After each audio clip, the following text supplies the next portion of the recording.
akan mempentaskan drama yang berjudul Situ Bagendit. Selamat menyaksikan.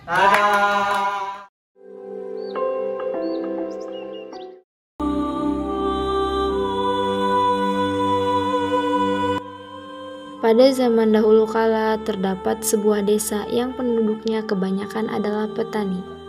Karena tanah di desa itu sangat subur dan tidak pernah kekurangan air, maka sawah-sawah mereka selalu menghasilkan padi yang berlimpah ruah. Namun meski begitu, para penduduk di desa itu tetap miskin kekurangan. Hal tersebut disebabkan oleh ulah seorang tengkulak bernama Nyai Bagendit. Nyai Bagendit adalah orang terkaya di desa itu. Rumahnya mewah, lumbung padinya sangat luas karena harus cukup menampung padi yang dibelinya dari seluruh petani di desa itu. Ya, seluruh petani. Dan bukan dengan sukarela para petani itu menjual hasil panennya kepada Nyai Bagendit. Pada suatu hari, wah, kapan ya nasib kita berubah? Saya tidak tahan hidup seperti ini. Kenapa ya Tuhan tidak menghukum si lintah darat itu? Shh, jangan keras-keras, nanti ada yang dengar. Kita harus sabar, nanti juga akan ada pembalasan bagi orang yang suka aniaya orang lain. Tuhan tidak pernah tidur. Sementara itu, Nyai Bagendit sedang memeriksa lumbung padinya. Barja, apakah semua padi sudah dibeli? Beres nih, boleh dicek lumbungnya nih.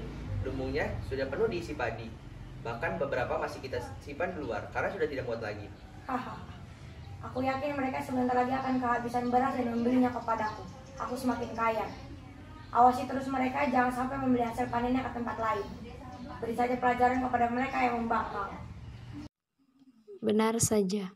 Beberapa minggu kemudian, para penduduk desa mulai kehabisan bahan makanan. Bahkan banyak yang sudah mulai menderita kelaparan.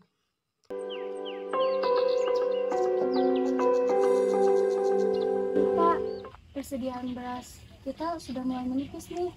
Sebentar lagi kita terpaksa harus membeli berasnya ke Nyai Indit. Kata tetangga juga harganya sudah mulai naik 5 kali lipat dibanding harga yang kita jual dulu. Duh, bagaimana ya ini? Padahal kita juga harus membeli kebutuhan yang lain. Ya Tuhan, berilah kami keringanan atas beban yang kami pikul. Amin. Begitulah gerutuan para penduduk desa atas kesewenang-wenangan Nyai Indit. Suatu siang yang panas, dari ujung desa nampak seorang nenek yang berjalan membungkuk-bungkuk. Dia melewati pemukiman penduduk dengan tatapan penuh iba. Kasihan para penduduk ini. Mereka menderita hanya karena kelakuan seorang saja. Sepertinya hal ini harus segera diakhiri.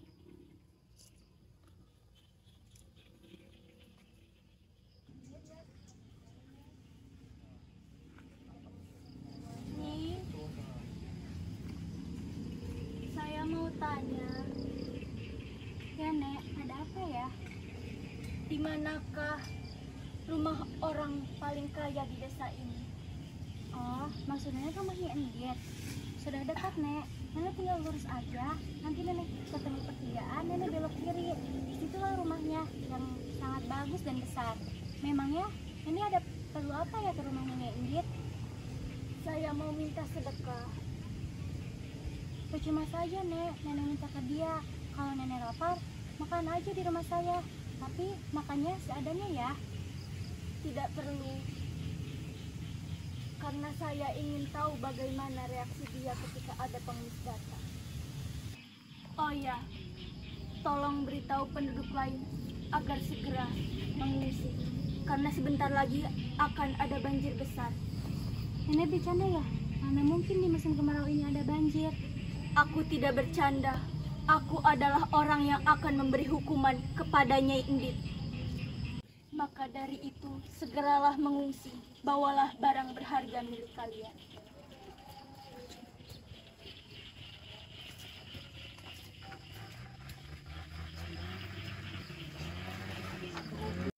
Setelah itu, si nenek pergi meninggalkan Nyi Asih dan penduduk lainnya.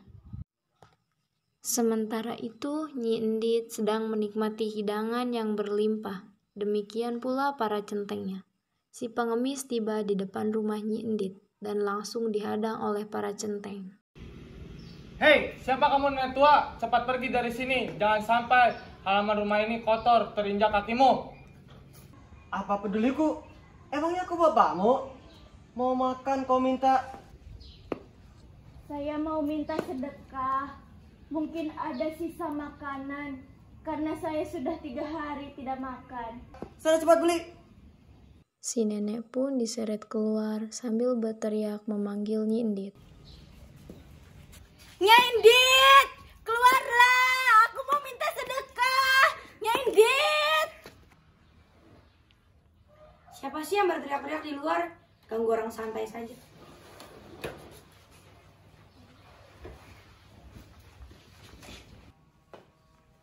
Hei, siapa kamu nenek tua? Kenapa berteriak di depan rumah orang? Aku mau minta sedekah. Mungkin ada sisa makanan karena saya sudah 3 hari tidak makan. Mau makan kamu minta sama saya? Cepat pergi dari sini, nanti banyak lagi mencium baumu. Si nenek bukannya pergi tapi malah menancapkan tongkatnya ke tanah lalu memandang Nyai Endit dengan penuh kemarahan. Hei Endit, selama ini Tuhan memberimu rezeki berlimpah, tapi kau tidak pernah bersyukur. Kau kikir. Sementara penduduk desa di sini sengsara karena ulahmu, kau malah menghambur-hamburkan makanan. Aku datang ke sini sebagai jawaban atas doa dari para penduduk. Kini bersiaplah menerima hukumanmu. Kau mau menghukumku? Kau tidak lihat centeng-centengku banyak. Sekali pukul saja kau pasti mati. Kau tidak perlu repot-repot mengusirku. Aku akan pergi jika kau bisa mencabut tongkatku dari tanah. Lalu, Nyai Endit mencoba mencabut tongkat itu. Sialan, centeng, cabut tongkat ini. Siap, Nyi.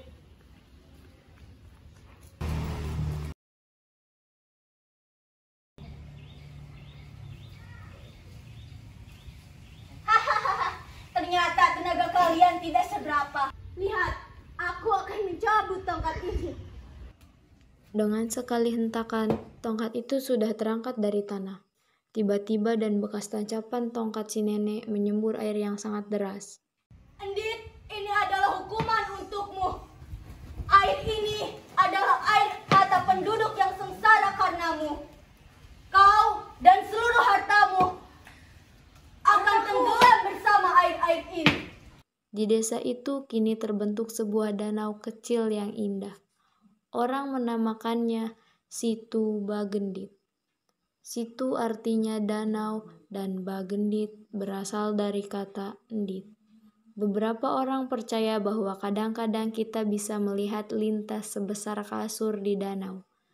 Katanya itu adalah penjelmaan Nyai Endit yang tidak berhasil kabur dari jebakan air bah. Anak